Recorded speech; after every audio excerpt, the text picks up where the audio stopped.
Hello, everyone. Welcome to CPPR's webinar on Decoding Union Budget 2023-24. Today, we will be discussing the Union Budget 2023-24, and we have with us Dr. Charan Singh and Dr. D Dhanuraj. The post-budget discussion is an annual event organized by Center for Public Policy Research, which is an independent public policy think tank based out in Kochi, the Indian state of Kerala. Our engagement in public policy that began in 2004 has initiated open dialogue, policy changes, and institutional transformation in the areas of international relations and security, livelihood, education, urban reform, health, governance, and law. To know more about what we do, please do visit our website, www.cppr.in, and our social media accounts. I am Anu Maria Francis, Research Associate at CPPR, your host for the discussion. So before we begin with our discussion, I would like to extend a warm welcome to all the participants who have logged in today from across the world. We look forward to engaging with you to enrich today's discussions. To put in your questions to the speaker, you can add them in the chat box. You can also watch the live streaming of the webinar on our YouTube channel. You can also follow the event on Twitter. Keep track on our live tweets on the hashtag CPPR webinar. So now I would like to introduce our panelists for the day. We have with us Dr. Charan Singh.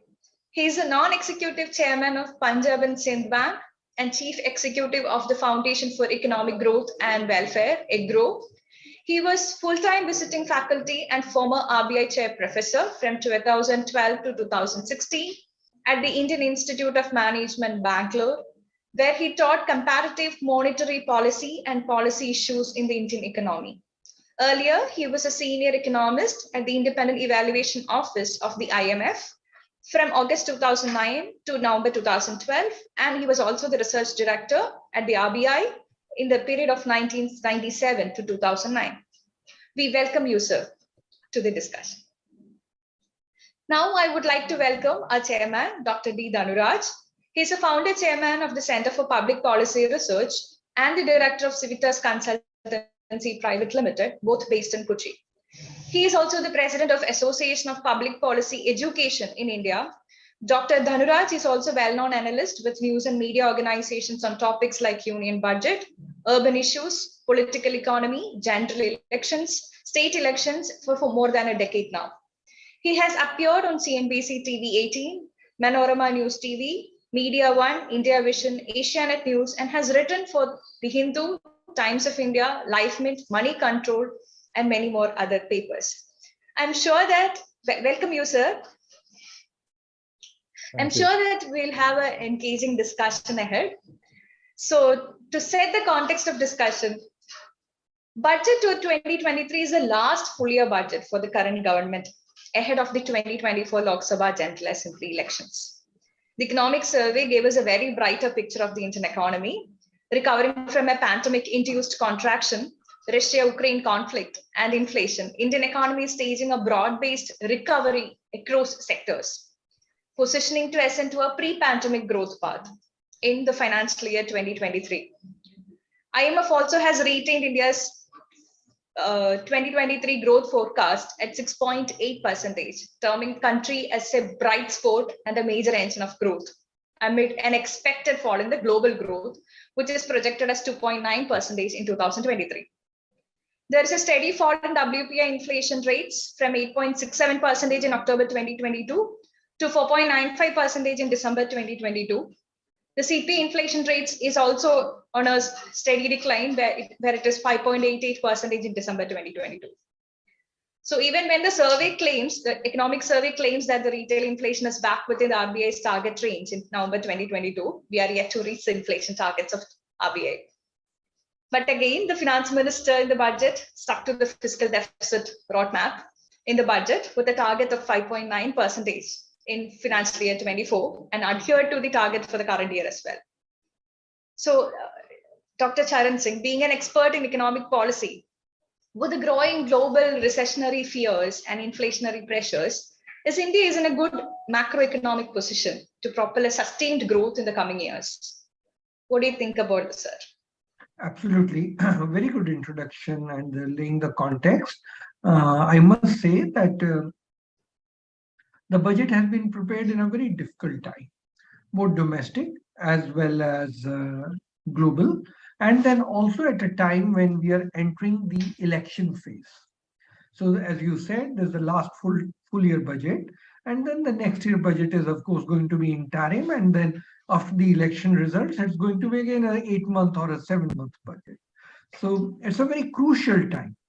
The global situation is grim, as you have already mentioned. The interest rates are rising significantly, sharply in the advanced countries, and the fear of global recession is setting in. Unemployment is bound to increase. The slowdown in America, Euro, and England is almost imminent. That means the export markets for us are going to be also very shaky or shallow. In these circumstances, a budget has been made. Domestically, again, challenges are there. We know that the export markets are going to face this problem. On the inflation front, we may not be touching that same high inflation which the Western world is touching. 5 years, 5 times higher than their 30-year average, which is mind-boggling. On an average, in America, inflation is around 2% if you take a 30-year average. It's touching 10% now. So the aggressiveness in the interest rate adjustment is obviously understood. There's going to be a sacrifice ratio and slowdown in growth in those countries. With that, our exports are going to get impacted and our industry is going to get impacted. And within the country, we are still recovering from pandemic. Manrega expenditure, which is a significant reduction, shows that people have gone back to the cities. And people in the cities, if you look at urban unemployment, not the best one can dream of. Tax collections normally have never been very high. They range in the range of 17 to 18% of GDP, vis-a-vis the rest of the world, where tax to GDP ratios are generally in the range of 30 to 40%, in some cases above 40%. In these circumstances, you want to continue to sustain growth because through the pandemic, your policies were good and you emerged as the fastest growing economy in the world. And obviously, you want that to be sustained now.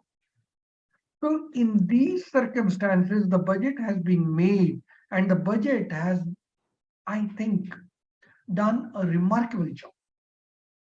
They could have easily taken the excuse and said, we are going to expand fiscal deficit.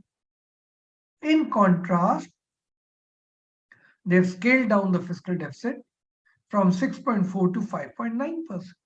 That means the fiscal consolidation path that they had started 2 years ago, and they want to bring it around 4% by 25-26, continues unabated. So that is providing continuity to the budget. Nobody can imagine that in a grim situation, instead of increasing expenditure on Manrega, on food subsidy or fertilizer, or social sector health and education, the government is thinking of a futuristic approach and expanding the expenditure on capital account.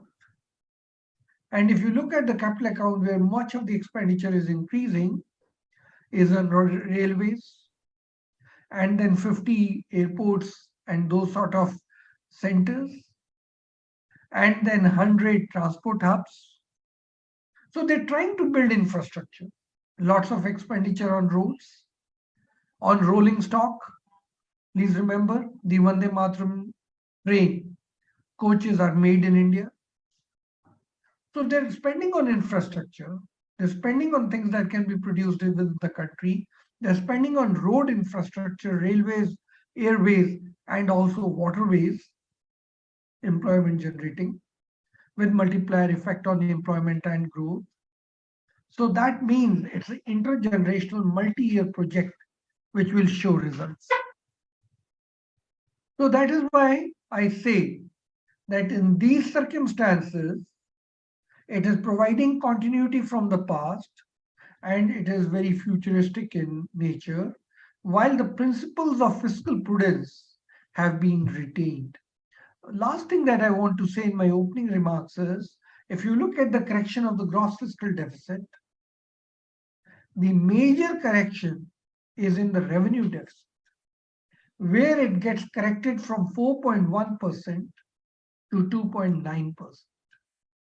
So that is why I say the quality of adjustment is extremely good and positive.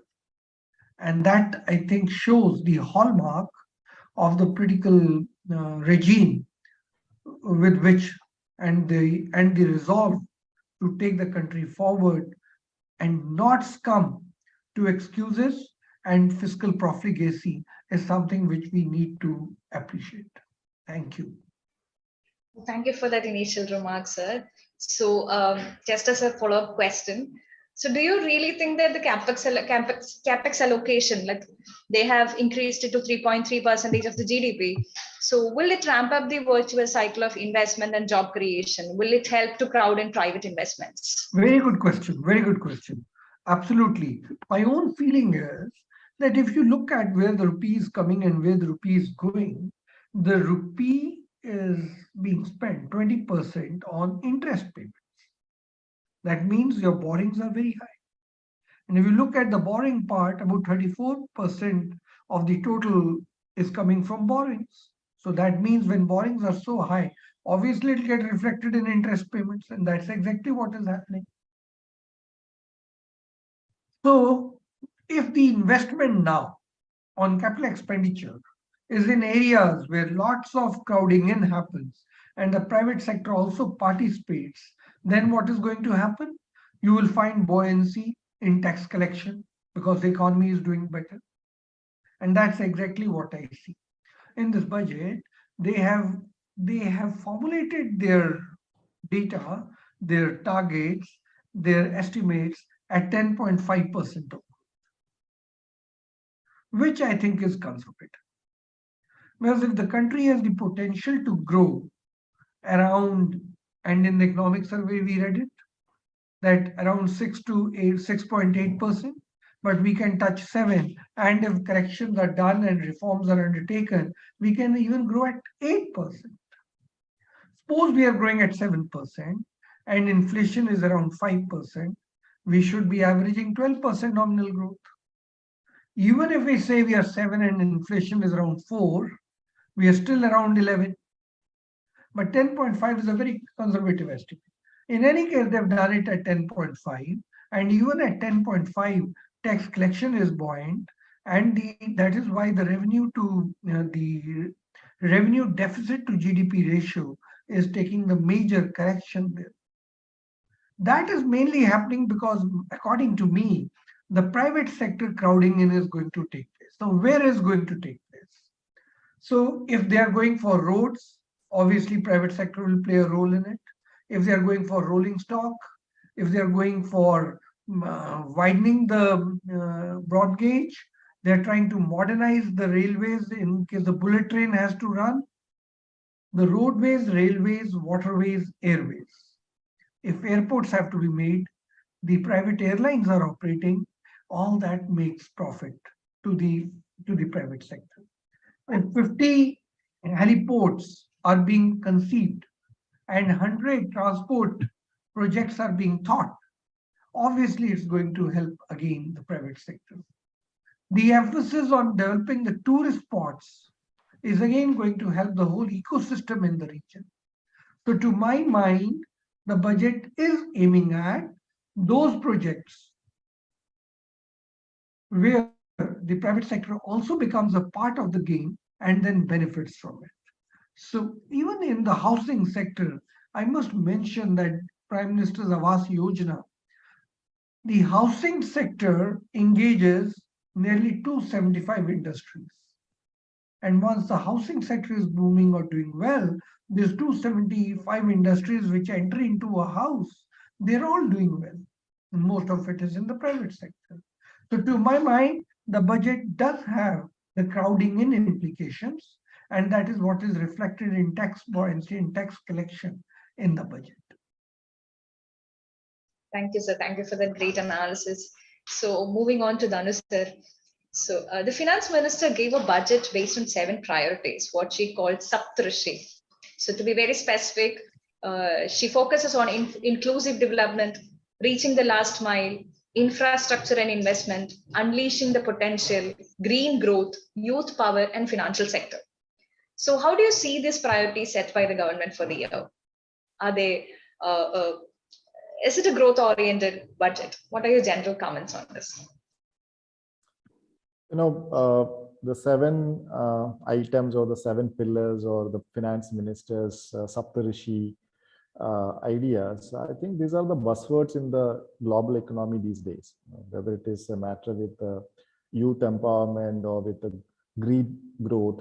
I think these are the issues that global economies or the geopolitics or the domestic constituencies are discussing for a long time.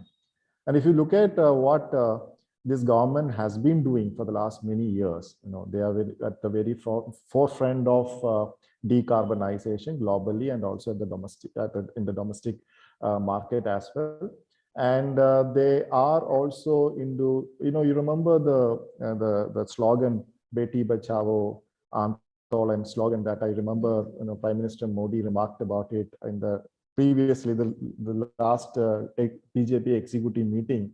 He exhorted all the party workers go to the village and discuss it. So women empowerment is one of the key themes of the government. Green is a key theme of the government. Infrastructure, this is one of the, I would say, the government's main focus in the last many years. Especially, I believe in the last 5 years, government has spent a lot of money in the infrastructure development. And this has something to do with the anticipation and aspirations of the middle class of this country. I don't think any government in previous decades really invested in infrastructure, even though there is an allegation that this infrastructure development is only for the rich and upper middle class. But my theory here is, I think probably the government is trying to induce middle class in the country. Instead of a gradual natural growth of middle class in the country, I think by invoking these provisions and also investing in infrastructure, heavily built infrastructure like flyovers, metro systems. You remember the many various projects announced by this government in the previous years. Gati Shakti. Then we have the 1 trillion $1 trillion investment in the infrastructure development for the last 10 years. In fact, it also shows that government is so confident about retaining. There will be. I'm sure the government is very hopeful or wishful or confident, I would say, about the re-election of this government, 2024. That's what I think. Almost everything they're discussing is next 10 years with a 10 years timeline. So that kind of confidence is very interesting, because that confidence will be resonated in every action that they do. They have a long innings. They are not playing 2020 match. They are playing a test match now, right? Next 10 years we are here and we are going to build this country. We are going to rebuild this nation. And I think the budget tried to touch upon almost every aspect. I was also looking at MSME sectors. They are trying to give some 2 lakh crore credit for the MSME sector.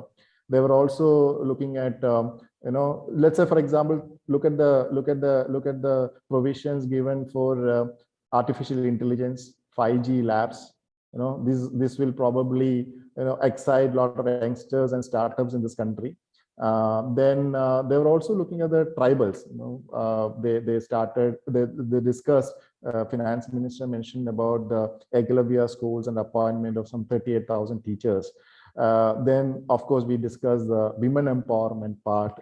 They touched upon few items there also. So altogether, I think from a political economy point of view, I'm not from a economist point of view. From a political economy point of view, I think they try to please every sections of the society, and including the middle class with the tax exemptions that they declared. So by and large, I resonate or agree with Professor Charan Singh's views on it's a very carefully crafted budget, especially in the global context in which there is a forecast that there is going to be a global recession. And in India also, we are seeing this inflationary pressure on the economy. I believe the revenue receipt and the revenue expenditure side, that was more interesting to me also, as what Dr. Charan Singh mentioned earlier. They try to manage it in a very good way so that we can expect 10.4% nominal GDP growth, and that probably will propel this country forward. But I think the trend was there. I think most of the announcements are not surprising to me, given the previous records of this finance minister and the government. There's a way Nirmala Sitharaman presents the budget, and most of the announcements were on the expected lines. The only surprise to me, at least, and I was not expecting a slab change in the tax. So they really try to hit that middle class part and please them. And but I think in the revenue calculations, even though they are forgiving the taxes, but my general understanding is that government is not going to lose money. So that is also a carefully crafted revenue expenditure, revenue receipt, and revenue deficit calculation. That I think we should congratulate them for doing that. Now we have 9 elections this year and general elections next year. Some of these aspects, in fact, if you look at it, it also goes very well with the electoral politics. We have 3 general elections, Rajasthan, 3 major state elections, Rajasthan, Madhya Pradesh, and Chhattisgarh, where the tribals are going to play a major role. My understanding is that around 110 constituencies in Chhattisgarh, Rajasthan, and Jharkhand area that this government is actually targeting on. So many of these announcements, in fact, going to help them.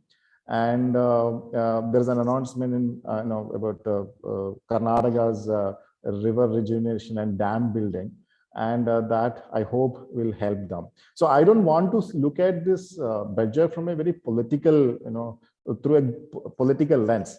But what I am trying to say is that it shows the confidence of the government. They were not trying to so populist in this, in her presentation. They were not trying to please, stretching the basket, but they did it very well, managing whatever resources they have and try to strengthen the physical health of the government. So that is something that was expected, and that is what Finance Minister did yesterday. Thank you for the comments, sir. Even I think, the budget in some way is helping the middle class with the tax exemption, the new tax slabs. I think even the consumption will go up with more disposable income in the hands of the middle class. So, being an urban expert for quite some years, like you have been practicing in the urban sector for the past 18 years. So I just want to know your view about the budget focus on urban infrastructure. And also there were some announcements with respect to municipal bonds and incentivizing the urban reforms for the urban local government. So I just want to know your take on this.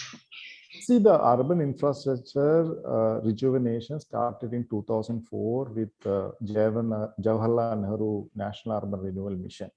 This government, when they came into power, they introduced a smart city project that is coming to an end. Officially, the closure date is June 2023. That is after 2 months from now.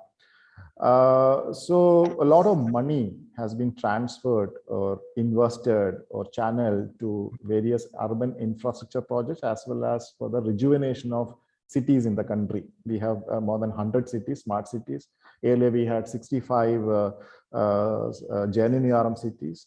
And the focus has been either on transport, improving the urban mobility, urban infrastructure, or improving, let's say, some of the basic social infrastructures related to the city framework. So this yesterday's budget announced 10,000 crores for tier 2, tier 3 cities. That is what they want to constitute as urban infrastructure development fund. For me, as a person who works in urban sector, exciting, but also, with a tale of caution, I want to discuss this. We have seen this transfer of money in the last many years. We worked in many cities in India. So many cities, including the city, now we are coming from Kochi, has got an unclaimed money of around 600 to 700 crores. Remember, the project is coming to close in 2 months. So we don't know how to claim that money. So basically, the issue in the city infrastructure is, you don't have the power, you don't have the expertise, you don't have the capacity. So money is not a big challenge today. In terms of urban growth or urban infrastructure development, the country is concerned. I think money is not a concern. The government of India is pumping money, international agencies are pumping money, and now we have got another fund. They said that it will be like a rural development fund. The counterpart to rural development would be the urban development fund. Great. So I think there should be various policy initiatives to strengthen our urban local bodies. Money alone, that is a learning in the last 10, 15 years since we started this urban rejuvenation projects. And money alone is not going to help you. Let's say, for example, we have 39 metro projects in the country. 39 cities in the country have got metro systems. But look at expansions and also the break evens. And I'm not, asking for profit making in the urban transport structure. But most of the metros don't have the expected ridership, or they're bleeding. And many of these metro systems are finding it difficult to repay the loans that they have taken. So building infrastructure, whether it is a metro system or a flyover, or let's say bringing new roads, widening the highways, I'm always amused. Adding to the capex questions that you referred to Dr. Charan Singh, I wonder all the time why we don't announce money for buying public transport, right?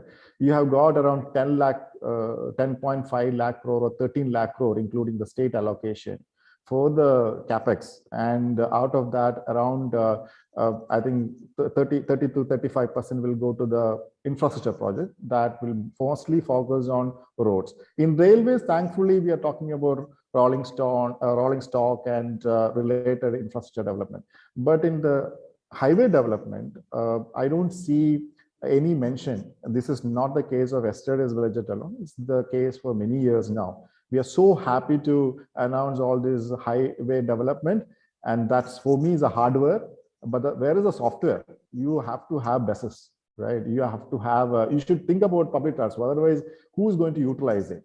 So, in that context, I think budget alone will not help you.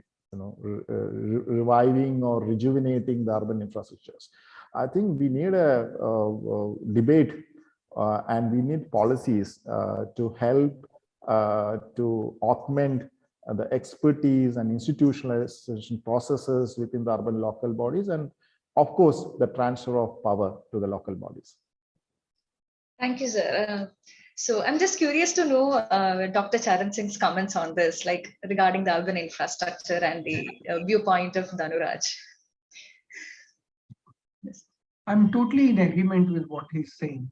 And also, my own thought is on the urban metro. Again, I agree with you, and I think much more needs to be done.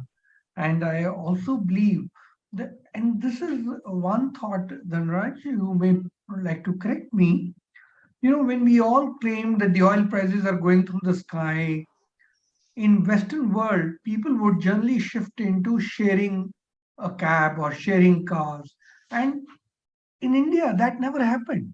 Means people still take pride in traveling alone in the car. Means that thought never occurs to them that we could share a car or carpooling can be done.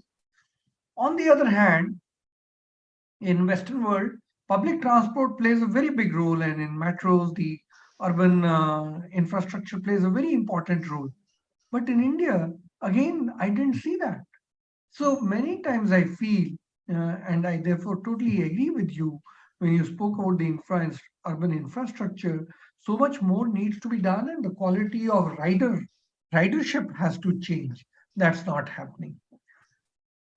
In contrast, I have another viewpoint. See, I also look at the urban model, and I think the urban model somehow uh, has not taken off. So the smart city concept also, yes, just imagine 4 or 5 years back, that was the hot talk, and everybody was speaking about smart cities, and then 100 smart cities were chosen, and another round of smart cities were chosen. But I'm not sure whether they've really become smart, because what do you do in a country where people don't want to become smart? Even under Swachh Bharat, you see massive allocation has been done in this budget also. But if you go to the countryside and see what is happening, you still find littering taking place all across the place. So, in people do not want or are not interested or not convinced, what can the government do? Therefore, this logic of strengthening the local bodies, that's where the expenditure efficiency is at the maximum. Strengthening the local bodies, assigning them the task, and saying this is what we are expecting from you, I think is a great idea. And that needs to be done. But looking at the urban model, to my mind, in case we're able to strengthen the rural areas and provide them the bandwidth, large bandwidth, say 5G, and therefore now after COVID, when it so happens that we have learned the art of working from home, and the employer also accepts that people can work from home and deliver, and rather deliver more efficiently, while the commuting time for the employee is saved, for the employer the cost of rent and food and air conditioning and housing and hosting the individual is over. It's a win-win situation for both.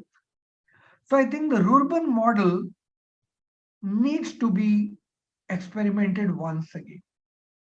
In the urban model, just imagine if we have, and I proposed this long time ago, while I was still at IIM Bangalore, and I was suggesting, in case we can have an internet provided to the whole village, why should people not work from home or in the park nearby? Why should people need an office space to go and work? So therefore, I think the urban model has not been fully experimented or not been popularized, but I think there is potential there. In addition to what, of course, and everything that Professor Dhanuraj said, I totally agree with him. I think in addition to that, the urban model needs to be considered, as well as strengthening and empowering the local bodies are concerned. And once that happens, I think that will be a big thing. I would also like to mention that as far as urbanization is concerned, it's a trend and nobody can reverse it actually. It's bound to happen in days to come. We can stall it, or we can make the rural areas far more interesting, that people, the exodus from the rural to urban is not that rapid. That can be done. But I also have a feeling that in case we are able to develop tourism across the country, then village tourism is also important. But given that India is very lucky to have exotic spots spread across the country, maybe to that extent, the approach from the village to the tourist spot is better rather than setting up urban areas. So it's like a Kerala model. You don't need to develop Hyderabad and Chennai, but the whole landscape is well developed because people are able to commute or conduct their business anywhere that they are. To my mind, that's also important because Nandra, you mentioned it, and I think that's quite important that the tribals and the emphasis given by this government on the tribals, and tribals are generally in quote unquote rural areas.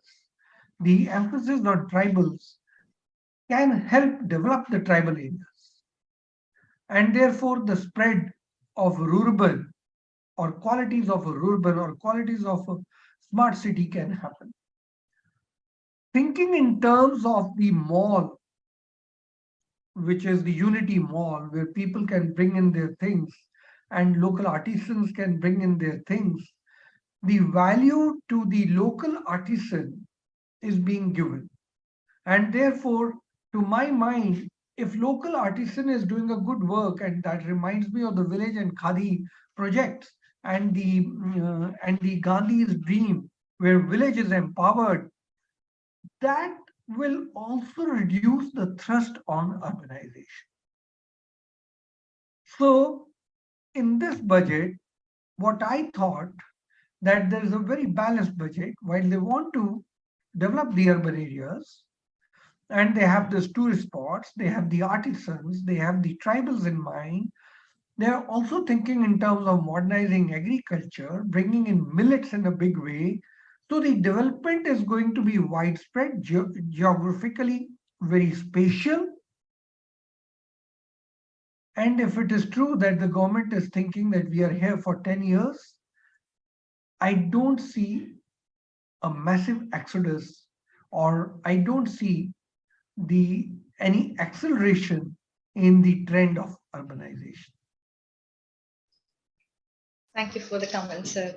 So coming to the next area of discussion, we have the primary sector, that the agriculture sector, that still has a major population employed. So it also got a flip in the budget announcement with the Agriculture Accelerator Fund to encourage the agri startups by young entrepreneurs. There was a 20 lakh crore agriculture credit targeted at animal husbandry, dairy, and fisheries, and also a new sub scheme is coming under PM Malti Sampada Yojana. So the complete allotment has gone up by 4.6% to the Ministry of Agriculture and Farmers Welfare. Also, the economic survey had recommended that government to take priority to crop diversification, like towards oil seeds, pulses, and horticulture, by addressing the core issues of irrigation, investment, and credit. So, since you were part of NABARD for quite some time, so do you think farmers, you have an experience in this area of agriculture, so do you think farmers' expectations were met in the budget of 2023? Is that a question for me? Yes, sir. Yes, sir. I was in the RBI for a long time, Okay. and not NABARD, but I happened to be on the board of NABARD Yes. Financial Services, right? And Yes. that is 4 years. That still doesn't make me an expert on agriculture. Yeah. But let me attempt to answer this question. Well, Sure. that's very interesting. So let me give you an example of Punjab. I come from Delhi, but I was in Punjab in 1971 to 74. Green Revolution had yet not started. And what I found that Punjab has so many crops, about 24 of them. And each was so rich and so tasty and so fresh. Then happened the Green Revolution. Under the Green Revolution, rice and wheat were the two cash crops, and they were actually the crowning glory because the government provided minimum support price and assured market for them. So what happened? Intensive farming happened. Lots of chemical fertilizers were used. High yield variety seeds were used, and multiple cropping that was there earlier stopped, and all farmers of Punjab, Haryana started focusing only on rice and wheat. So much so that today the soil of Punjab is totally desertified. The life under the soil, which is a very crucial thing, is not there at all. Because it's desertified, the fear is that water from the ocean from Rajasthan, saline water, will enter Punjab and Punjab will become a desert forever. The negative implications of intensive use of fertilizers, especially chemicals, resulted in Punjab becoming the cancer capital of the country and numerous cases of kidney failure. This budget, by the way, has encouraged natural fertilizers, and the cow dung and all that is being utilized under the Govardhan, under that series. The government has also started thinking in terms of natural fertilizers, and that I think is very, very good. Now, going back to Punjab, Punjab was not suited for paddy at all. The water table in Punjab started depleting by a meter every year, and some places by 2 to 3 meters a year. The irrigation canals were not sufficient because at the sowing stage, you need to have water standing there. There are estimates that show for 1 kg of basmati, 3,000 liters of water is used to produce 1 kg of basmati. And if you export 1 kg of basmati, imagine 3,000 liters of water is going with it. And if you are exporting 1 ton of basmati, how much of water is going out of the country because of it? And that is why the water table started depleting. Now, when the government starts thinking in terms of, and of course, Punjab is not suited for paddy, and after the crop is harvested, then it is burned, and then again it pollutes the air badly. So the government has been talking, even in Punjab, of multiple cropping patterns. If you can go back and incentivize Punjab to go back to the crops that they were growing earlier. Now the problem is because the soil has been totally desertified, because of intensive use of chemicals, the life under the soil is totally dead. Can the farmer go back to the old cropping pattern and still get some yield, some commercial yield to survive? It's a difficult challenge. In the right earnest, before things like this happen, the government is directly saying that we need to encourage multiple cropping and multiple crops across the country. And because it's a large country, different geographical terrain, different climatic zones, the dependence on oil seeds that became so apparent under the Russia-Ukraine war showed that while we are self-dependent on rice and wheat and basic food, we are not in terms of other agriculture products. While we have been able to have food security, we still do not have nutrition security. So the nutrition is the next stage that we are looking for.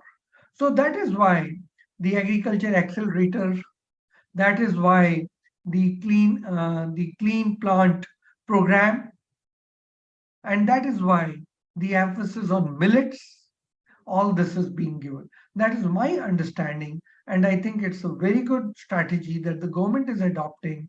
While we have seen that the ill effects of MSP is that the farmers become too dependent and later on are not willing to change. It is better that there's a multi-cropping pattern in the country, which gives us far more independence and far more security, and also which will give us high value of nutrition. Thank you. Thank you, sir. So I just have a supplementary question to this. Do you think we are in a position for that easy transition to this balanced use of fertilizers? since the government has brought out this PM Pranam, where they're looking for this balanced use of fertilizers. Because I think most of the farmers are using chemical fertilizers for quite a long time. So is that graduation, I mean, the change or the shift is possible in a quicker way? My own reading is that the world is beginning to realize that chemical fertilizers are not a very healthy, option. I do not know if you're aware that in many countries, the Punjab wheat was refused because they found that in the grain there are chemicals in it. While Punjab turned into the kidney failure center and the cancer capital of the country, the exports of such grain were also rejected by other countries. So once that level of understanding is there that the world is shifting to organic farming, and these chemical fertilizers neither are good for your health nor for your produce, the change and acceptance towards natural fertilizers is obviously going to take place. So I would think there might have been some resistance, but with this understanding now reaching everywhere, there is going to be more acceptance. Thank you, sir. So to Dhanu, sir. So since we are living in the coastal state of Kerala, the blue economy in the recent years have become a pertinent point of discussion. So, however, I'm yet to see a focused approach by the government towards this blue economy. So, what is your take on this? Has the budget accounted for blue economy? Government of India, I don't think to my understanding, we had the first minister for fisheries, a state minister, but it was part of agriculture ministry. That was in 2000. If I'm not wrong, it was in 2011-12. So that shows that how much importance that we had given to the fisheries sector at the national level, even though there are many state governments have fisheries ministries and fisheries department and all, and there are so many central institutions which are catering to the various requirements and demands, including the research and development. So now, right now, we have a minister. We have a minister and we have a separate department for the first time. And my understanding about this blue economy allocation is probably they are trying to realize the potential of the blue economy, not confined to the fishery and fisheries resources, but it's also about the minerals, metals, seabed, explorations. And there's a policy, there's a draft policy and a policy announcement by the government recent times. And I think it's very important, given the fact that we have got more than 7,000 kilometers of coastal line. And I always wonder why. And we have more than around 20 million people working in the fisheries in the country. And there are more than 7-8 states which has got a very significant population which are into fisheries directly or indirectly. And to an extent, some politics is also revolving around fisheries sector in the country. But my concern is again, we have money now. Now, as a policy person, I started wondering how are we going to do it. I give an example. See, like what we discussed about urban infrastructure, whether we want metro or not, who is going to decide that? So it should not be something that is imposed from the capital, I mean from Delhi, right? Giving an example, I don't know how many, let's say, fish landing centers we need. I'm just giving a very, very, very basic example. So if money is there, probably we end up building so many fish landing centers, but those many fish landing centers are not going to help the fisheries or fishing community at that. We need to strategize it, and I'm so happy that the government is trying to bring the involvement of technology to, and not only in fisheries sector, in agriculture. They're encouraging startups to use technology to improve the practices. So I think we need to have a scientific approach also. It's not only about building infrastructure. I think the blue economy requires more scientific approach than anything. because it's not about infrastructure development. I think we have the Sagarmala project going on. So necessary infrastructure is going to be built at various places. This particular amount of money, I think, I hope they will spend for research and development, and keeping the future in sight, how this is going to shape up the global economy in the future, and how blue economy is going to play a very role in that. Thank you, sir. So as we are nearing the end of the post-budget discussions, I request all the listeners to put in your questions and comments in the chat box of the social media platforms that you have logged in. So we'll be collating all the questions and we'll be answering them as the time permits. So coming to the next important focus of the budget, this year's budget actually focused on green growth. The finance minister actually used the word green more than 20 times during her speech. So the budget for the Ministry of New and Renewable Energy has also increased this year by more than 3,000 crores. Also, there is a national green hydrogen mission, which was recently brought out, which is supposed to be a game changer. So also to steer the economy on the sustainable development path, VGF, Viability Gap Funding, has also been initiated for battery energy storage systems. So Dr. Charan Singh, how do you suggest the government focus more towards building capacity and technology for energy transitions, or just fund allocations as a support system is enough? You see, this is something very important. India has the presidency of G20 now. And this is the best time to showcase to the world what India does and what India's policies have been in terms of carbon footprint. I think India has been the most responsible in the world when you look at the carbon footprint. So my own thought is that why not today? Why not just this budget? If you remember, last 6-7 years, the emphasis on solar energy has been very high. There have been experiments which have been done which show that on the river, you have used the canals and rivers for the solar panels. Similarly, the photovoltaic cells have been subsidized and encouraged. In many parts, in many educational campuses, in many RWAs, the residential welfare associations have been encouraged to shift to solar for some purpose or the other, at least street lighting. The emphasis that the government has been making on green, on renewable sources of energy has been a continuity. Wind has also been explored in our country. Hydro, of course, is there, but then they can lead to seismic challenges, and therefore one has to be careful in how many villages get drowned. And so that's not something very encouraging. Coal, the side effects of coal are so visible and so dangerous that Germany, which is in dire need of energy, is thinking of doing away and phasing out.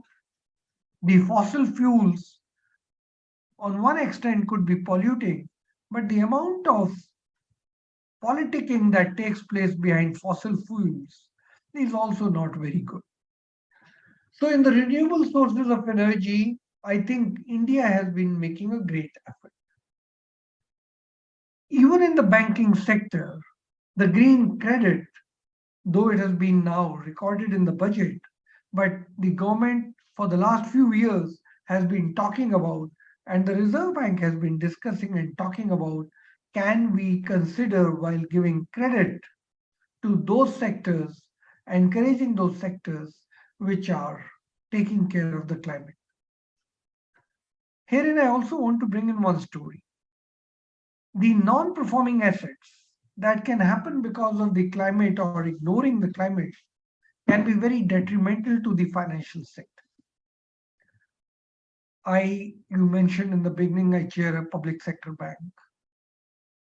And I can tell you that loans given to farmers who grow apples,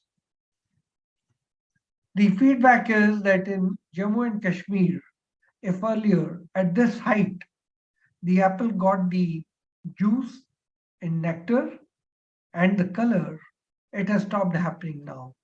Now that happens at that height.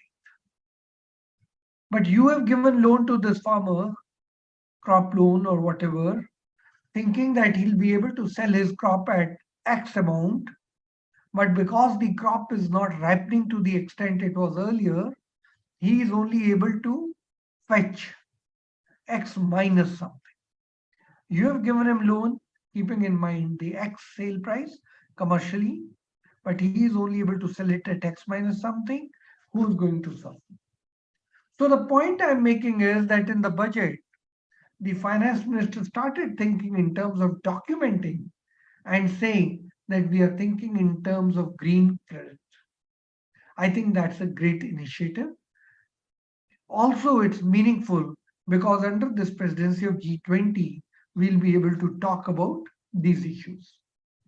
The other thing is that when we are thinking in terms of digital things, and I generally think in terms of lower brick and mortar branches, banking digitally, electronically, UPI, maybe shifting to tele-education, which means no commuting, and which may mean no more brick mortar schools and colleges, no more means lesser, and we could shift to telemedicine. That itself, and working from home, of course, has made an impact. These itself can impact in a big way the climate and global warming, and these need to be encouraged. My own idea that I had floated a couple of years ago, where I said if we could provide the city an umbrella of internet, so people need not go to library or need not go to office to deliver work. If all they need to do is work on their laptop, they can pretty well do so at home rather than commute and pollute the environment from moving from home to office and then back. If the same laptop is going to be used in office or at home, why not sit at home and deliver? And that's very helpful as far as climate is concerned. So my own feeling is the emphasis that the government is giving on digital and of course on green funds and green fund banking is going to go a long way in ensuring that India in a way becomes a lighthouse for the rest of the world. Last point I want to make here is I have a feeling like we leapfrogged the industrialization stage. Normally, growth path from agriculture to industry to services. But we did not do the industry because China became the industry of the world. I have a feeling that in case we are on the path of glory, growing from number 10 position of GDP to number 5, if we are able to exploit the digital world properly, our race to the top will become far more accelerated. And we need not then follow the same trajectory which other countries have followed, but because we have used digital in such a significant way, much better than the rest of the world. And this is not boasting. This is not talking in thin air. The banking technology in our country is on the cutting edge, better than the rest of the world. The OTP that you and me get, the UPI transactions that we do, these are far better than anywhere in the world. So therefore, we have the capability, and if we are able to do commerce, enhancement of commerce on digital platforms, while our income levels will go up, our pollution levels will not be that high. That is the promise that I see in the green world in years ahead. So just to get a clarity on this, so we have a positive, favorable demographic dividend as of now, but most of the reports say that the employability of the youth is very less, and most of them work in the informal sector. So in this context, I agree with your vision that we should be more into the digital and the service sector, but that is a highly skilled sector, right? So how can we meet these ends without a manufacturing sector, robust manufacturing sector? Yeah, you're very right. I like that question. But I 10 years back could never imagine that on the roadside I can buy a sandwich under a Paytm. Today also, when I carry my cell phone and I go to a shop, even today, downstairs in Greater Noida, I bought some vegetables from a cart, local cart, the guy who wanders with the cart street to street. And do you know he had a Paytm card and I used my cell phone to pay him? Within 6, 7 years, if this is what can happen, and you can go to the cobbler and pay through this. So my mind says, where you have the youth ready to adapt, born in a culture where digital is the buzzword, graduating to the digital world is not going to be a challenge at all. It's going to happen far more rapid. Financial literacy is necessary, but because of the jam trinity, the mobile phone brings in so much of knowledge and standard working experience of digital world. I think the transition is going to become far more faster. I also feel this will open up a new venue which the young demographic will be able to explore and exploit. To give you an illustration, in my generation, I wanted a black and white or something on the paper if you wanted to attract my attention. If I go to the road, I would need a physical placard for advertising. But with the world, with the young world, which is glued to their cell phones, you could have advertisements on the cell phone.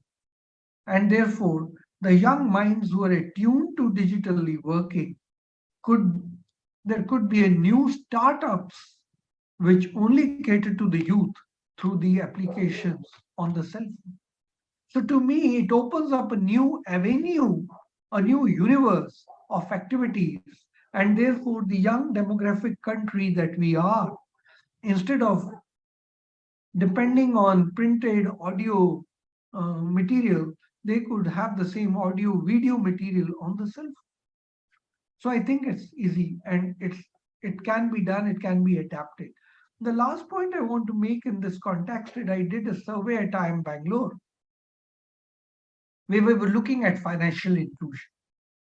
And you'll be surprised. I always thought I am above 60 and always thought people above 55 are then response, less responsive to adapting to technology. Their fears of losing money, not feeling comfortable by punching buttons, all that I thought was happening. But when we did a survey in Tumkur area, we were surprised. Elderly men and women were as enthusiastic as anyone else to learn how to do digital banking or e-banking.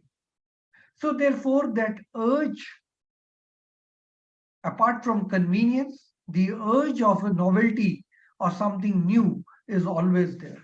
So adaptability for the youth is going to be far better, faster, and swifter than senior citizens. But even senior citizens have that urge, and that's possible. That's why I say it is possible.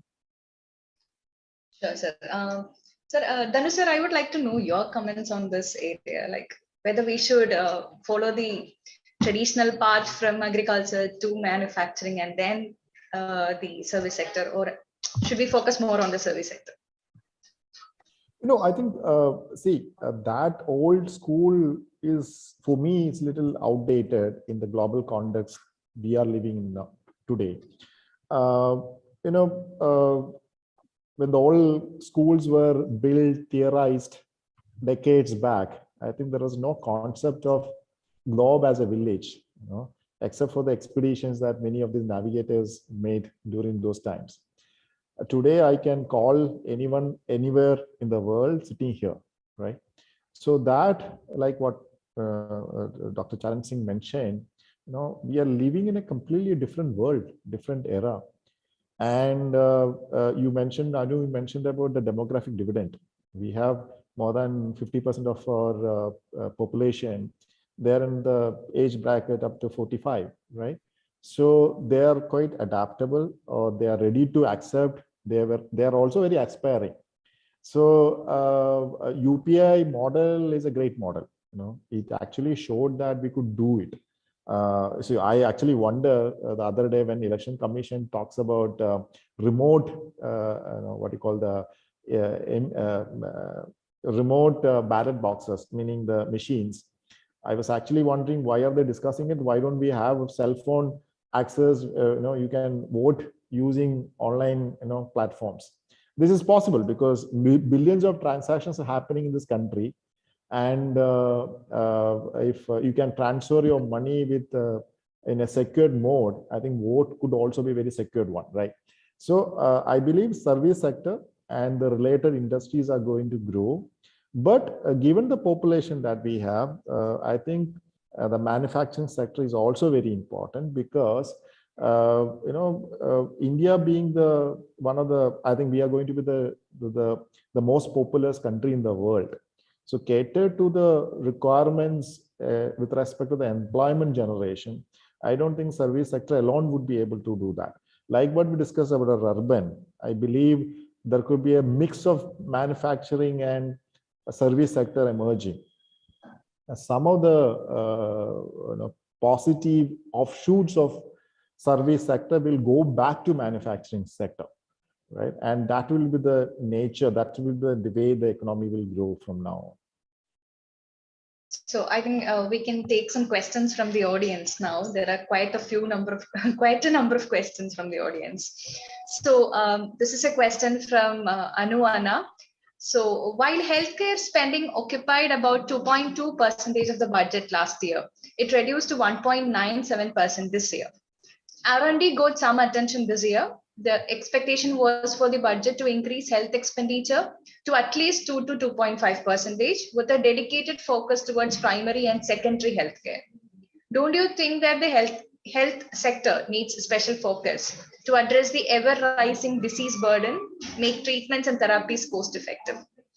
So I think either of you can answer the question. Dr. Charan Singh. Yeah.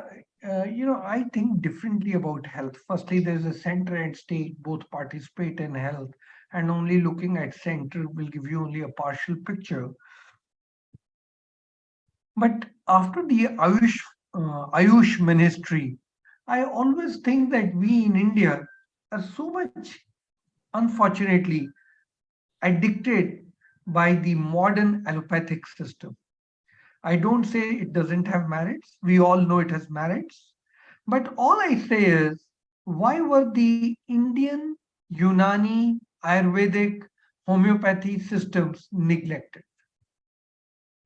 And if you look at the yogic exercises, which basically work on your breath, they are no cost. So to my mind, the emphasis now should shift to wellness rather than sickness. And I've been always telling the insurance industry, why don't you call yourself a wellness industry? If I fall sick, you pay me when I'm in the hospital for my treatment. But when I'm not sick, why can't you? I've paid you a premium. Why don't you give me vouchers for wellness centers and these places where I can go and do either exercises or do anything? So I am encouraged to stay healthy. Why do you encourage me to stay sick? Because if I'm sick, I work 24 hours and then I fall sick. I know my employer says, you are covered under health insurance. But why don't you cover me under wellness insurance? So that I can go and every day either spend an hour in a yogic center or in a place where I can do exercises in open air or closed air, whatever. So my feeling is, under such a rich medical system that we have, Ayurveda, where each plant, each leaf, each seed has remedial or health implications. In your own house, which Indian house doesn't have haldi or onions? And these are all health potents in health medicines. So therefore, instead of looking at the way the Western world criticizes us, that your health budget is so weak, what are you doing with your people? I always tell them that our health budget is not weak, our parameters is wrong. We need to emphasize more on this. Similarly, I generally argue with people that you want to buy Colgate toothpaste. Good, go ahead, you can afford it, fine. But what is wrong with the Neem Datan? I can use that. And now if I compare the cost of Colgate and the Neem Datan, it is zero versus some X amount. So therefore, I'm sorry, it looks very non-traditional. I've been educated in the best parts of the world, in the best schools of economics. But I've reached a conclusion that these parameters, these have been thrust on us by the Westerners. So I would like a wellness insurance, which will encourage me every day, give me coupons. Instead of taking care of me when I'm sick, they should also encourage me to stay healthy. And therefore, I can go into athletic centers, sports centers. Now, you and me, please remember, go to the villages and see how they do wrestling in the open. And I don't know why, when I moved into urban area, I'm so shy of wrestling or doing sports which are no cost like Kho. So many times, and I've written a paper for the sports ministry saying, can you please encourage Indian sports, so which are low cost but very healthy, and then ensure there's wellness. So I look at the health budget from a very different angle, and I want the local medicines and local sports to be encouraged in a bigger way. I agree with you, sir. Prevention is always better than cure. So this is another question from Paul to Professor Charan Singh. What are your views on Finance Minister's budget announcements on financial sector, like a credit scheme for the MSMEs, the KYC process, support for the digital public infrastructure, etc.? Absolutely, that's what we need. We need to modernize. Means this government came out with a scheme saying that you need not even look in the face of the guy who's assessing your income tax. So faceless settlement of accounts, right? Similarly, I feel if my credit history is good, my track record is good, why should I be sitting across the desk of a banker and seeking and begging for loan? I should just put in an application and it should be faceless. And on the basis of all the information that you have about me, and that should be secret from my neighbors and my friends and my family, that is okay. But the National Information Services, like Sybil, can be sitting somewhere with a track record of my commercial activities or my economic activities or financial activities, and loan applications are processed on the merit rather than on the way I look. So, to me, the government has moved in that direction by ensuring that databases are collected and databases are maintained. For the senior citizens, now that I'm a senior citizen, I'm so happy to see that we are not forgotten. And there are schemes which have been announced for us, even for women who are generally, because I've kept saying right from beginning that female labor force participation is very low in the country. And once the labor force participation is low, empowerment is lower, unfortunately. But the government has come out with a scheme where women have special investment instrument now. And I think that's very encouraging. As far as insurance is concerned, I think that insurance penetration is lagging behind the banking penetration. Whereas insurance again gives you lots of security, and that penetration has to increase. So I think under the various schemes that the government announced in the financial sector, while banking will be encouraged, insurance will be encouraged, and I'm looking forward to a day when loans will be processed and granted in a faceless manner. And that's in that direction. That's a good thought, sir. So and the next question is to Dr. Dhanuraj. Has the relevance of production-linked incentive declined because there were no open announcements regarding allocation for the scheme in the budget? No, I'm not a big supporter of PMLI for the since government started these initiatives. Performance linked initiatives. For me, my basic fundamental issue with that concept is, how do you decide those sectors? You have a bunch of sectors. You can think about 100 sectors, you can think about 10 sectors, you can think about one sector. But how do you decide that? For me, it's a market activity. The reason why we are not able to see, for example, Prime Minister is talking about Atmanirbhar Bharat, right? So I said this was the argument 2 decades back, 3 decades back, of made in India or make in India. Make in India is Prime Minister argument, but made in India argument was there earlier also.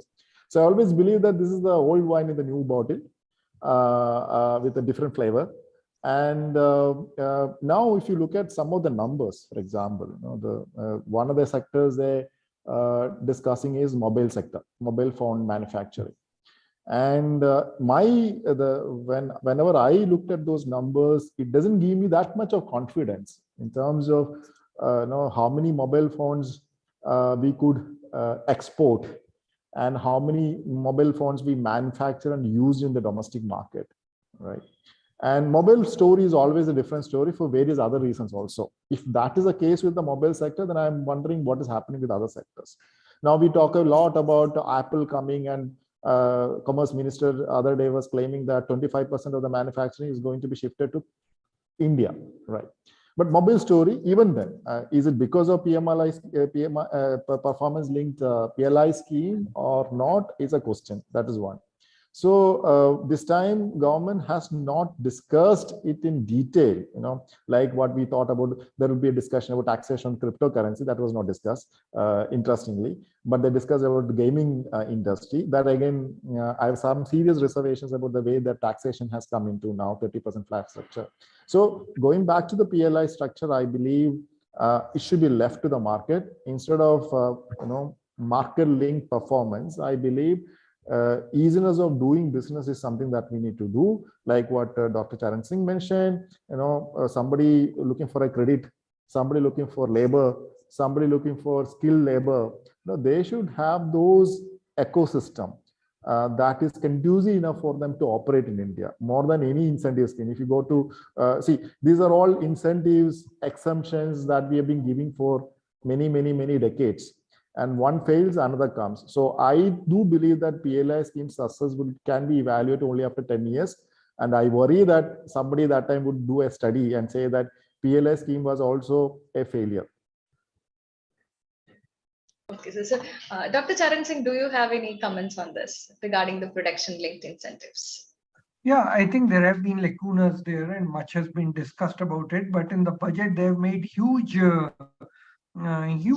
provision for PLI scheme, by the way, and substantial. Well, there is a viewpoint that PLI has been contributing significantly to larger exports because, in a way, it links up and then you become more competitive because of the incentives that you get. Please remember, China subsidizes its exports to 170%. I'm sure as a student, you do not know what 170% means. I can understand 70%, 170%. And I was stunned when I was told in the first time I was abroad. It means if producing a product cost me 100 rupees, China gives me back 170 rupees. 70 rupees for telling me, go ahead, do it next time, here is your reward. So the point I'm making is that if you are competing with unethical, quote unquote, you can call it as a promotion scheme. You can call it the cigarette industry did exactly that, addicting people to smoke. And that time they would not only give you, they will not charge you for a cigarette, but along with the cigarette, they'll give you some free can of Coke and say, please smoke a cigarette. And from our side, you have a free can of Coke. And that's how you incentivize and educe people. And once you have addicted them, then you charge them as they start earning, or whatever said and done. In such a circumstance, if you can incentivize, and fortunately, unfortunately, again against all the odds, the export growth was the highest in the last year, and partially the credit is ascribed to PLI scheme. I'm sure it can be fine-tuned. Sitting in Delhi, people are telling, why don't you extend the PLI scheme to all commodities, even shipping industry? I said, okay, that's interesting. So that issue is there. But there's a beautiful question that I see, which is directed to me, and I do not know what it is the intent. And that is that, being an army man yourself, what does the rupees 5.9 lakh crore defense budget tell you? It tells me very interesting things. It tells me if I have to import F-16, it's going to cost me 100x. And if I manufacture the same F-16 under some name, say Tejas, it's going to cost me 1x. So, which good country in the world under the computerized regime import equipment? Means if I import a high-tech fighter plane from a country and later on they decide to put in a spec and update its software and hardware by when I'm in the middle of the flight, and instead of me going that side of the border, it takes me on the other side of the border by playing with my equipment, what good is it for me? Similarly, my guns, my helicopters, my radar system. Rather, if I indigenously produce these things, it's going to cost me much less. So the point I'm making is, behind this 5.9 lakh crore defense budget, which will not show you a substantial increase from the previous year, something more has to be seen in this. What is the indigenous component of defense equipment which is now being sourced from places like within India under the defense companies we have, or things that are being produced by DRDO? That has to be understood. My understanding is the import content of defense equipment is coming down, and that is being replaced by equipment that is being produced within the country. And I think that's a very positive thing. And that is how it should be. I don't think America imports any fighter planes from France. I think India needs to build its capabilities of tanks, fighter planes, helicopters, ships, defense ships, all built within our country, submarines to be built within our country. And that's why when the cost factor is very less when produced within the country, obviously it may not reflect in the annual incremental change in defense budget. Thank you, sir, for that observation. So there's one last question to you. This is from Nitin Kamath. Creating infrastructure like cold chain in rural areas would have helped the agriculture sector and rural economy. So what is your opinion on this in the backdrop of the budget 2023? Is that question to me? Yes, sir. I'm thrilled. It creates employment in the rural areas and it enhances the life of the product. So there'll be no distress sale. That enhances the income of the rural folks. And while you are constructing the cold storage, there's employment. While you are preserving things in your cold storage, it's going to give you again employment and good revenue and higher income. That's why I say, as we grow further, instead of saying that every Indian should carry a spade on the shoulder in the morning and seen walking into the field and coming back in the evening, until the budget creates those sort of things, I don't think it's employment oriented. I think that orientation has to change. The skill levels have to increase. And under the high skill levels, I'm not looking for every morning people with a spade on the shoulder walking in and walking out. I'm looking for such ideas which give you better income, better value chain, and also need skills. And that can position you globally also better. If I have good quality cold storages across the villages, not only my food grains, I'll be able to take care of my flowers, which is a craze in the world, and food items and fruit items, which I can then export. So many people in our country, especially in Himachal and some parts of Punjab, are shifting to floriculture. And that is because they're able to store their flowers are very sensitive. They're able to store their produce and then export it. Also, if you have cold storages, you will not be at the mercy of the traders who can use your desperation to push out the prices or hurt you.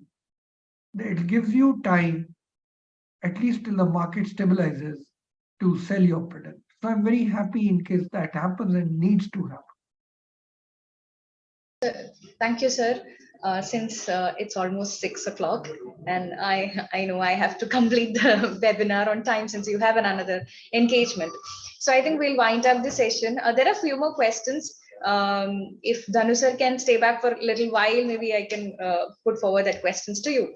So, just to conclude the session, like the major key takeaways from the discussion that we had, the government's path to fiscal consolidation is actually continuing unabated. That was the first observation that we made. The government is thinking of futuristic approach while providing continuity of the past in this budget to strengthening sectors, which will provide a multi-generational effect. That was the first key takeaway. Second, Professor Charan Singh talked about the urban model. Countries can only be clean and smart when people decide to become clean and smart. Hence, strengthening the local bodies can be a great decision. But we should start experimenting with the urban model fully in order to strengthen the urban local bodies. The third major observation was the government has been quite clear with its intention to promote and boost the multi-cropping system in our agriculture sector with nutrition, food security, and farmers' interdependence. India had paid emphasis to renewable energy over 7 to 8 years, and the country is now leading in its carbon footprint. With a reduced carbon footprint, India's digital growth and digital mission will further positive move towards climate change. And to conclude, I think we are on the same pace that the skills have to be improved.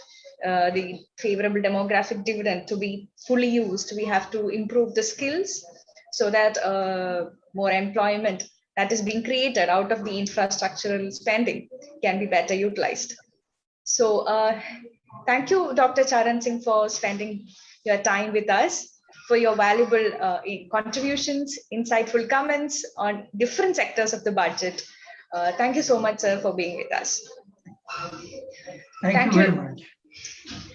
Thank you, Dr. Dhanuraj, for the engaging discussion. Thank you for the participants for logging in and listening to us intently and for all your questions. And I would also like to thank our organizing team at CPPR, especially the communication team. And with this, I would like to formally close today's proceedings. Thank you.